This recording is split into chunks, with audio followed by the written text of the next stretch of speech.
Hello friends, मैं BK sir. इस video में आपको आरआरबी टेक्नीशियन का जो एग्ज़ाम होने वाला 2024 में, इसके लिए मैं तीसरा प्रैक्टिस सेट लेकर के आया हूँ।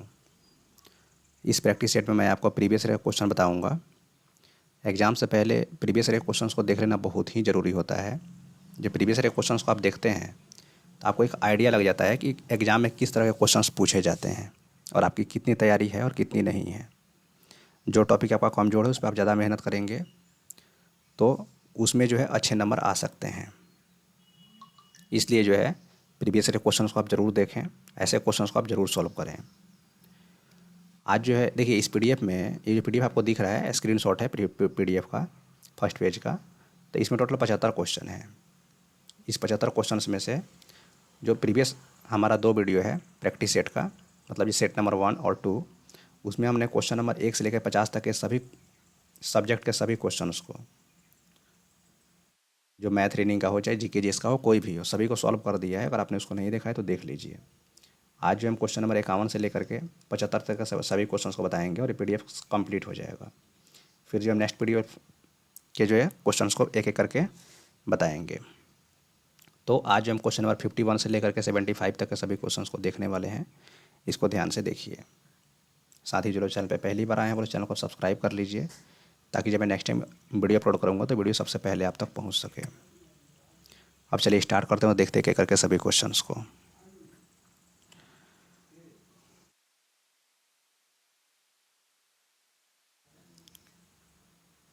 ठीक है, देखिए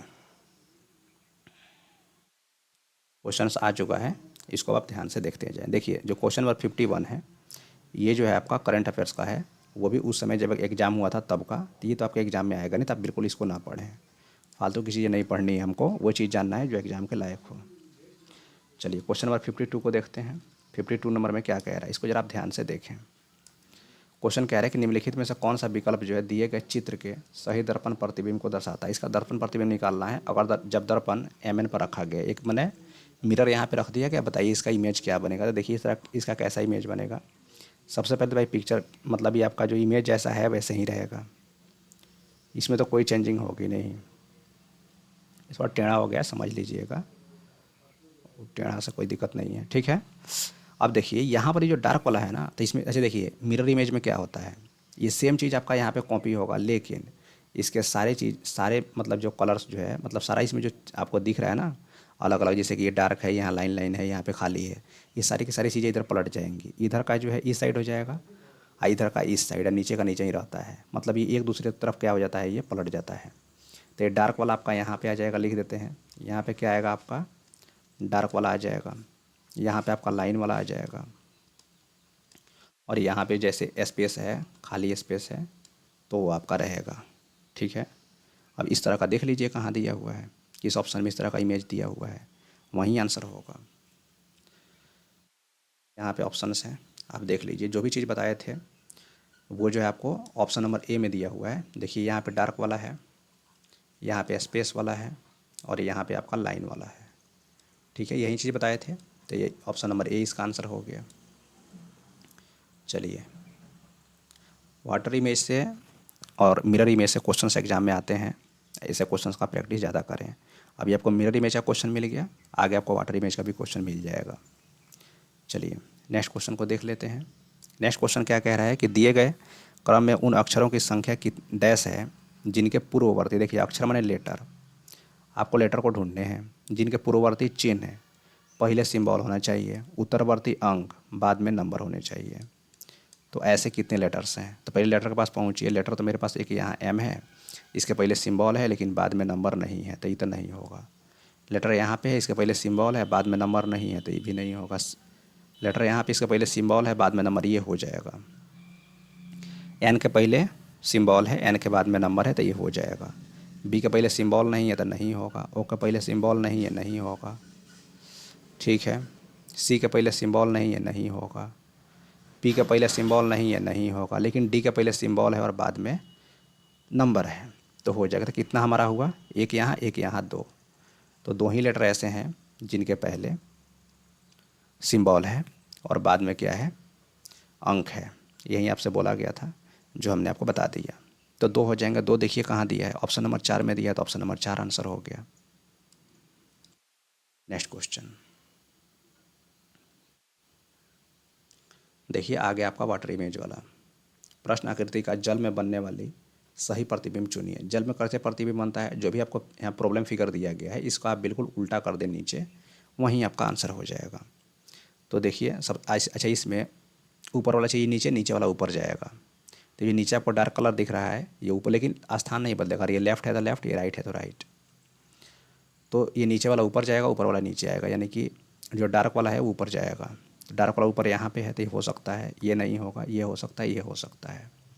अब रही बात कि ये लाइन अगर आपका लेफ्ट साइड है, लेफ्ट साइड रहेगा, तो इसमें तो लेफ्ट साइड है नहीं लाइन, तो ये कट गया। इसमें है, इसमें लेफ्ट साइड लाइन नहीं है, देख रहे हैं कहाँ चला गया, तो ये तो होगा ही नहीं। तो बचा क्या, ऑप्शन नंबर सी। तो ऑप्शन नंबर सी इसका आंसर हो गया। देखिएगा उसमें दिया होगा, अब मतलब सी को कहीं ना किसी एक ऑप्शन में दे दिया होगा। तो एक नंबर में दिया है, जो आपका सी था उसको ऑप्शन नंबर 1 में दिया है, तो ऑप्शन नंबर 1 इसका आंसर हो गया। क्लियर है। चलिए नेक्स्ट क्वेश्चन को देख लेते हैं।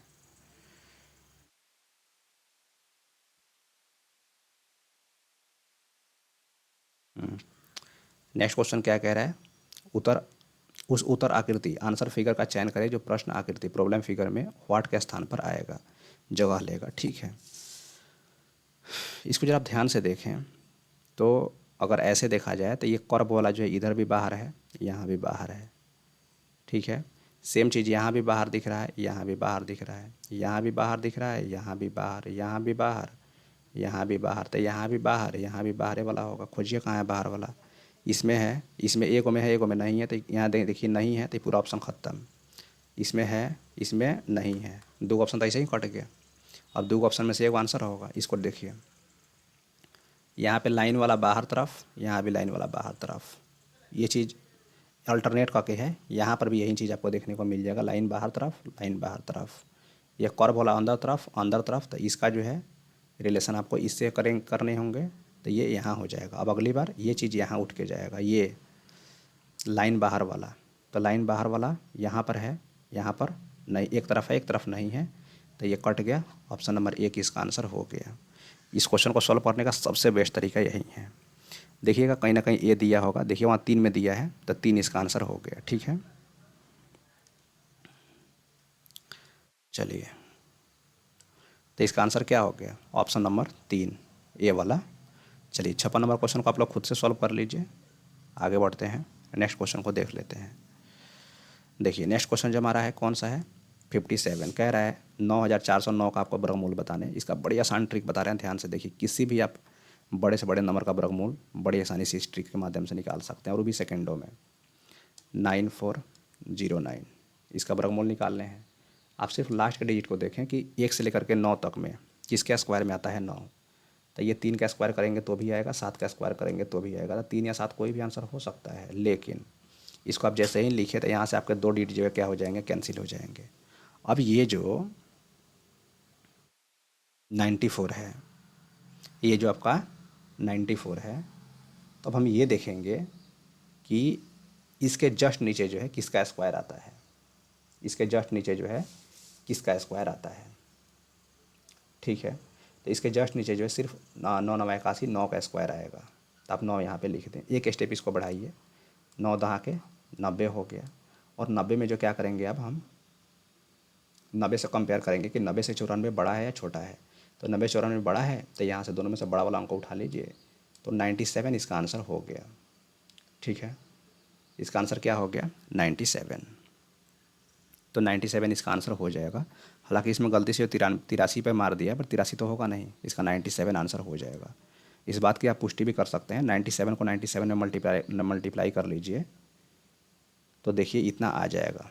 ठीक है, करके भी आपको दिखा ही देते हैं ताकि ये भी पता चल जाए कि ये सही है या ट्रिक नहीं है। 7 7 49 के 9 हासिल 4, 9 से 63 63, 126 4, 130 के 0 शेष 13, 9 9 81 या 13, 81 या 13 94, 81 या 13 94, देखिए 94 100 9। तो इसमें कहीं कहीं गलत आंसर दे दिया हुआ है, पता नहीं कैसे आंसर की में गलत दिया है, वो हमको नहीं पता है, बट हम जो आपको बता रहे हैं आंसर वो एकदम 100% सही बता रहे हैं। तो 97 इस क्वेश्चन का सही आंसर हो जाएगा 57 नंबर का। ठीक है, आपको हमने प्रूफ करके दिखा दिया। आपको एक यकीन नहीं है तो आप कैलकुलेटर, मोबाइल के कैलकुलेटर में 97 गुना 97 कीजिएगा, इतना आ जाएगा। और इस ट्रिक से हमने 97 लाया था, मतलब एकदम सही है। नेक्स्ट क्वेश्चन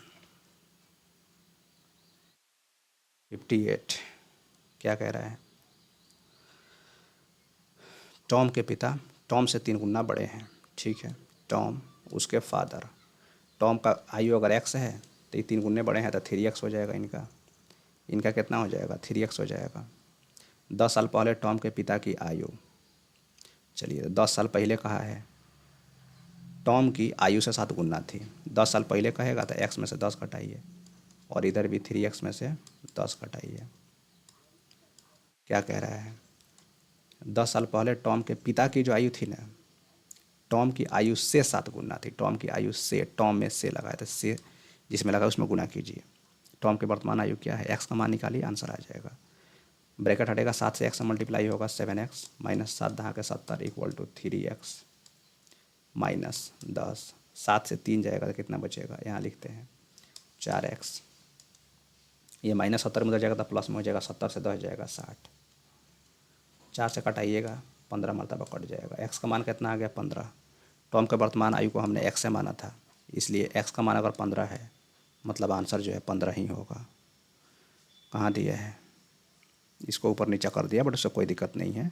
15 वर्ष इसका सही आंसर हो जाएगा। ठीक है, चलिए नेक्स्ट क्वेश्चन को देखिए। ये तो 59 नंबर क्वेश्चन जो है आपका 2017 का करंट अफेयर्स का क्वेश्चन है, जो आपके एग्जाम में बिल्कुल ही नहीं आएगा। तब इसको बिल्कुल ना पढ़ें, जो एग्जाम में आएगा ही नहीं उसको पढ़ के क्या फ़ायदा। नेक्स्ट क्वेश्चन, उस अंग का नाम दें जहाँ भ्रूण विकसित होता है। यानी कि बच्चा का विकास जो है, मतलब जो है कहाँ पे होता है वो आपको बताना है। तो मूत्रवाहिनी, फॉलोपियन ट्यूब, गर्भाशय या गर्भाशय ग्रीवा। तो यूट्रस इसका सही आंसर हो जाएगा, गर्भाशय ग्रीवा। ऑप्शन नंबर 3 इसका सही आंसर हो जाएगा। नेक्स्ट क्वेश्चन देखिए,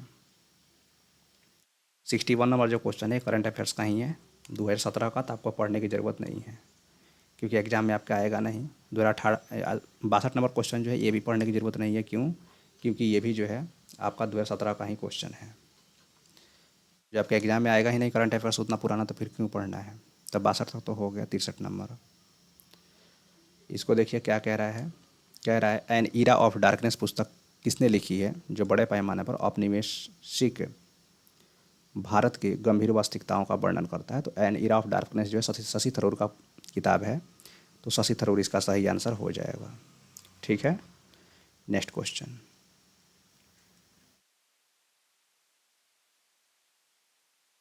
64 नंबर क्या कह रहा है? मेगास्थनीज भारत आने वाले सबसे शुरुआती खोजकर्ता में से एक था। उनका संबंध किस देश से था? मेगास्थनी जो था एक ग्रीस या फिर यूनान का रहने वाला था। ग्रीस कहिए चाहे यूनान कहिए, बात बराबर है। तो ग्रीस या यूनान का रहने वाला था, तो यूनान या ग्रीस इसका आंसर हो जाएगा। नेक्स्ट क्वेश्चन 65 क्या कह रहा है? 65 ये पूर्व धारणा से क्वेश्चन है। अब सीधे आते हैं क्वेश्चन पे। चाहे देख लीजिए, कह रहे कि दी गई युक्ति पर विचार करें और तय करें कि दी हुई पूर्व धारणाओं में से कौन सी अंतर्निहित है। युक्ति, वर्ष 2020 एक अधिवर्ष है। अधिवर्ष मतलब होता है लीप ईयर। अधिवर्ष मतलब क्या होता है जी? अभिवर्ष मतलब होता है आपका लीप ईयर। ठीक है, तो यहाँ पे LEAP लिखे हैं, लीप ईयर। ठीक है, 2020 एक अधिवर्ष है, तब उसके बारे में पूर्व धारणा क्या क्या दी गई है। तो 2020 में फरवरी में 29 दिन होंगे। अधिवर्ष है, अधिवर्ष से क्वेश्चन है, ना कि फरवरी में 29 दिन होंगे कि 28 दिन होंगे, तो ये नहीं हो सकता। वर्ष 2017 एक अधिवर्ष नहीं है, इस आधार पे ये सही है। तो ऑप्शन नंबर 2 ही इसका खाली, मतलब निष्कर्ष 2 इसका सही होगा, ये गलत हो जाएगा। यहाँ पे देख सकते हैं आपको दिया हुआ है।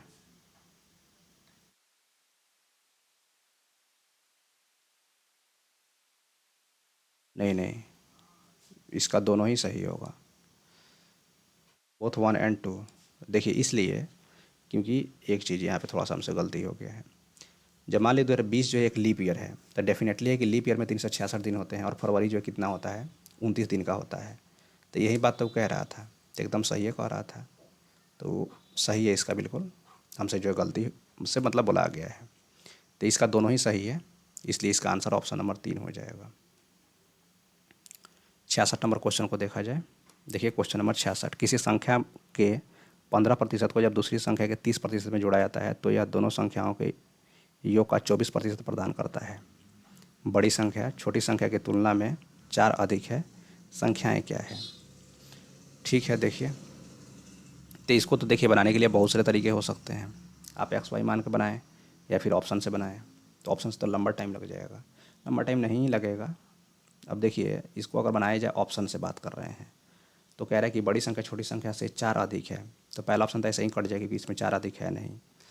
इसमें जो है बड़ी संख्या छोटी संख्या से 4 अधिक, इसमें 4 इसमें 4, ठीक है। अब ये कंडीशन को पूरा करने के लिए पूरा को रखना पड़ेगा, तो आप ऐसे बनाएं या फिर इक्वेशन बना के बना लें। इक्वेशन बना के ही बना लीजिए तो ठीक रहेगा।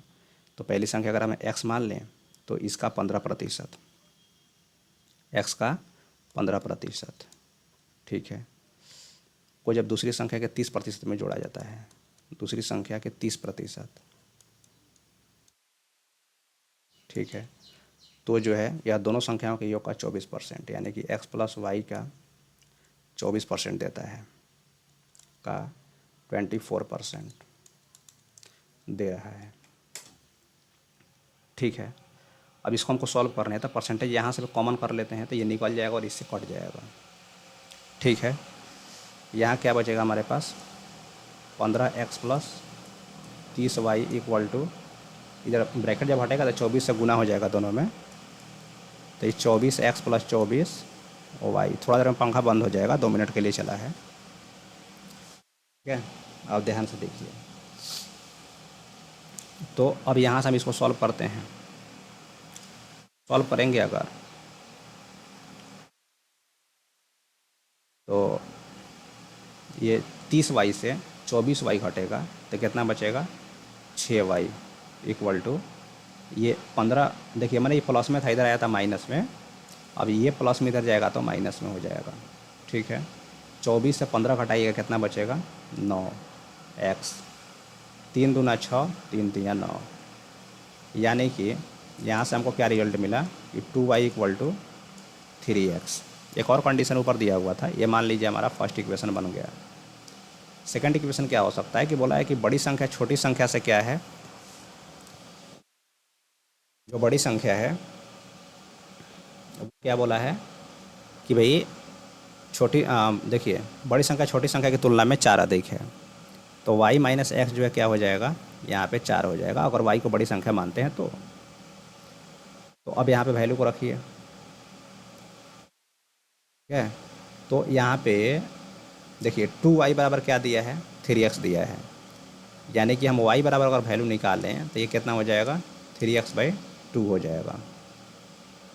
यहाँ पे रख लीजिए 3x/2 minus x equal to 4, ठीक है। अब इसको सॉल्व करेंगे, जगह इधर नहीं है तो इधर ला देते हैं। देखिए ये 3x ऐसा ही रहेगा, ये 2x घटेगा तो ऊपर x बचेगा, x/2 equal to 4, x/2 equal to 4, तो x इक्वल टू 4 दूना 8, ठीक है। तो 8 देखिए किस ऑप्शन में दिया है, ए को निकाल लीजिए, इसमें 8 नहीं है, इसमें भी 8 नहीं है, खाली हे में है, तो ऑप्शन नंबर 3 इसका आंसर हो गया। ये तरीका होता है क्वेश्चन को सॉल्व करने का, ठीक है। नेक्स्ट क्वेश्चन को देखिए, अब पूरा निकालेंगे फिर y का मान तो टाइम लगेगा, इतना ही से आपका आंसर आ गया।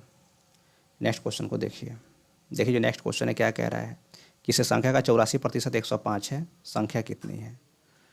तो संख्या तो नहीं मालूम है, तो किसी संख्या का बोला है कि 84%, तो x का अगर 84%, 84% मतलब 84/100, 105 है, तो कटाइए, 21 चौका 84, 21 पचे 105, 4 से कट जाएगा 25 मरतबे, तो क्या बचेगा, एक सेकेंड बोलिए क्या बचेगा, कहाँ भाग गए हम,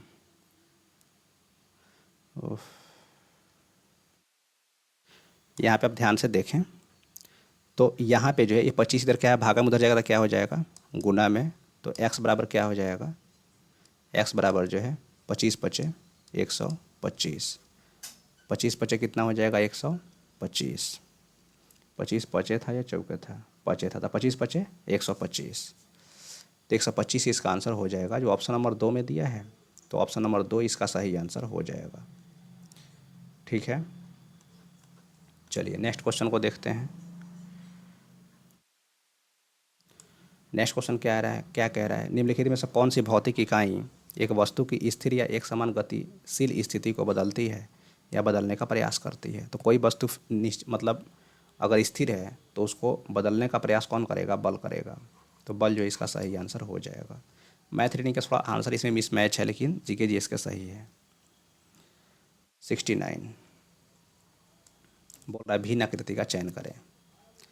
तो ये देखिए इन दोनों में ये जो डार्क वाला है एक जगह है, मतलब आमने सामने है यहाँ पे, बट इसमें आमने सामने नहीं है, तो ये इसका आंसर हो जाएगा। एक और ऑप्शन है तो उसमें भी आपको आमने सामने ही वो देखने को मिल जाएगा, देखिए यहाँ पे, लेकिन 3 में आमने सामने नहीं था तो वो आंसर हो गया।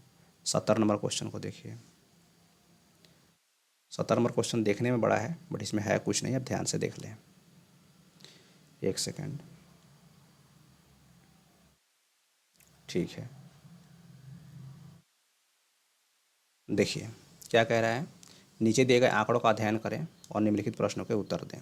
यहाँ पे जो आपको राइस प्रोडक्शन दिया है करोड़ टन में, ठीक है, चावल का उत्पादन करोड़ टनों में दिया हुआ है, पूरे देश के नाम दिए गए हैं, किस किस देश में कितना हुआ है यहाँ पे वही चीज़ लिखा हुआ है। ठीक है, अब इस पर आधारित क्वेश्चन क्या है,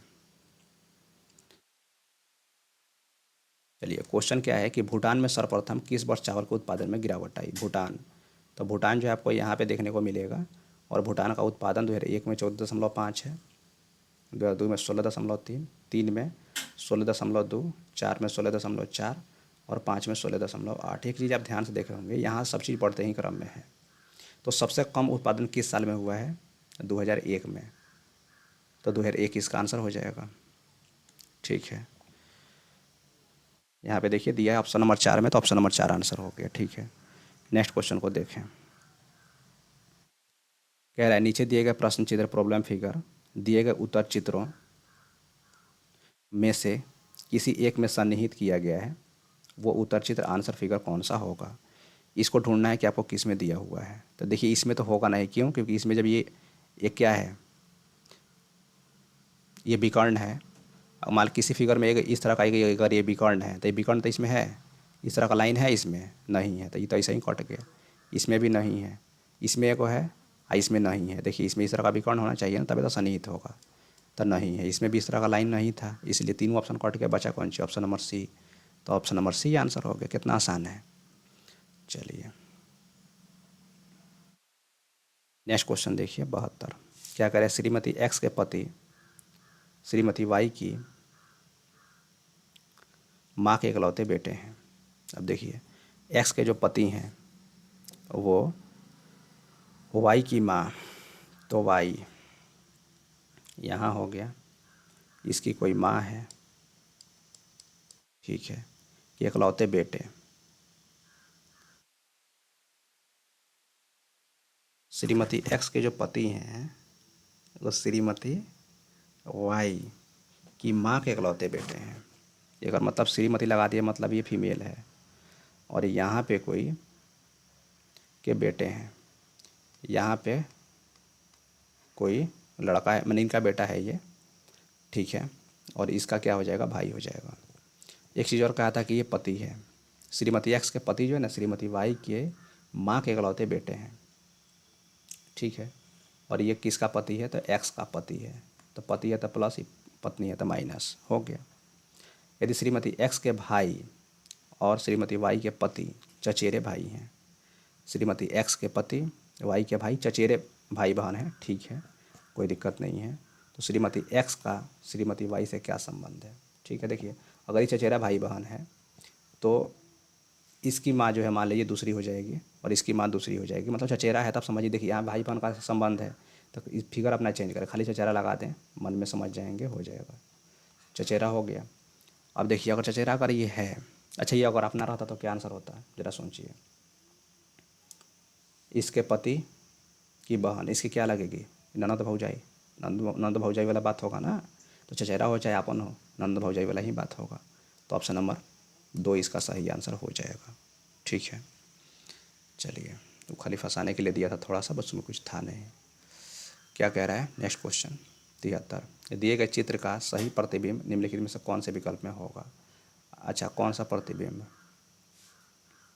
ये लिखा ही नहीं कि वाटर इमेज है या फिर मिरर इमेज। यहाँ पे देखिए लिख दिया है मिरर इमेज। इसे क्या बताना है आपको? मिरर इमेज बताना है। तो यहाँ पे अगर आप मिरर को एक रख देंगे, यहाँ पे अगर आप एक मिरर को रख देंगे तो ये पलटते चला जाएगा, तो एल पलटेगा।